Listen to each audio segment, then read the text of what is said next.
இதுல ஜட்ஜ் ஒரு proper reason இல்லாம நீங்க முத்தலகு கூட வாழ முடியாது. நீங்க முதல் மனைவியான அஞ்சலி கூட தான் வாழணும். உங்களுக்கும் அஞ்சலிக்கும் பாத்தீங்கன்னா ஒரு 6 மந்த் நாங்க கவுன்சிலிங் கொடுக்குறோம்.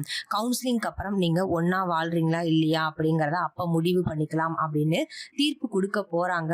ஆனா நம்மளோட பூமி சொல்றாங்க, இல்ல மேடம் என்னால அஞ்சலி கூட வாழ முடியாது. அதற்கான ப்ராப்பர் ரீசன் என்கிட்ட இருக்கு. ஆனா அதை சொல்லி ஒரு பொண்ணை அசிங்கப்படுத்த கூடாது அப்படின்னு தான் நான் நினைக்கிறேன். எங்க ஊர் பஞ்சாயத்துலயும் நான் அதை தான் சொன்னேன். ஆனா இவங்க அதை ஒத்துக்கவே மாட்றாங்க அப்படின்னு சொல்லும்போது உடனே அஞ்சலியோட அம்மா சொல்றாங்க, அவங்கிட்ட எந்த ஒரு ப்ராப்பர் எவிடன்ஸ் இல்ல, அதனாலதான் இப்படிலாம் பேசிட்டு இருக்கா அப்படின்னு அஞ்சலியோட அம்மா சொல்றாங்க. அப்ப பார்த்து செந்தில் பாத்தீங்கன்னா ப்ராப்பர் ரீசன் இருக்கு மேடம், என்கிட்ட அதற்கான ஆதாரம் இருக்கு அப்படின்னு வர்றாங்க. அப்ப பாத்தீங்கன்னா நம்மளோட பூமிநாதன் சொல்றாரு, ஆமா அஞ்சலி என்னை ட்ராப் பண்ணி தான் கல்யாணம் பண்ணான். அஞ்சலி ரவுடிங்களை செட் பண்ணி அவளுக்கு ஆக்சிடென்ட் ஆன மாதிரி நடிச்சா, அதனாலதான் நான் கல்யாணம் அதாவது தாலி கட்ட வேண்டிய சூழ்நிலைக்கு உள்ளானேன். மற்றபடி பாத்தீங்கன்னா கல்யாணம் அப்படிங்கிறது என்னோட மனப்பூர்வமா நடக்கல அப்படின்னு சொல்றாங்க.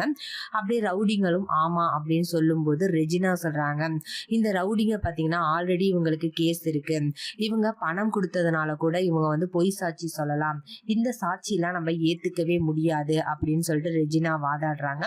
அப்ப பாத்தீங்கன்னா கோர்ட்ல வக்கீலும் பாத்தீங்கன்னா அதுவும் கரெக்ட் தான், இவங்க ஆல்ரெடி கிரிமினல்ஸ், இவங்க சொல்றதை நான் எப்படிப்பா நம்புறது அப்படிங்கிற மாதிரி கேக்குறாங்க. அதுக்கப்புறம் என்னோட சொந்த அத்தை பையனே பாத்தீங்கன்னா அஞ்சலியோட சேர்ந்துகிட்டு எனக்கு ட்ரக்ஸ் கொடுத்து நாங்க 2 பேரும் ஒன்னா இருந்ததா சொல்றான். அது உண்மையாவே அது நடக்கவே இல்லை. ஆனா எங்க அத்தை பையன் இப்ப சாட்சி சொல்ல வரமாட்டான் அப்படிங்கிறாங்க. அதுக்கு ரெஜினா, அப்படியே உன் அத்தை பையன் வந்தாலும் அது உன்னோட சொந்தக்கார பையன், அவன் சொல்றதெல்லாம் இங்க சாட்சியா செல்லுபடி ஆகாது அப்படிங்கிறாங்க. உடனே பாத்தீங்கன்னா பேச்சு விமலை கூப்பிட்டுட்டு வந்துடுறாங்க. அதுக்கு முன்னாடி பாத்தீங்கன்னா என்ன நடந்துச்சுன்னா, விமலோட அதாவது பேச்சியோட ஹஸ்பண்ட் என்ன செய்யறாருன்னா, டேய் நீ பண்ண தப்புக்கெல்லாம் பிராச்சித்தம் வாங்கணும் அப்படின்னா இன்னைக்கு போய் உண்மையே சொல்லு அப்படிங்கிறாங்க.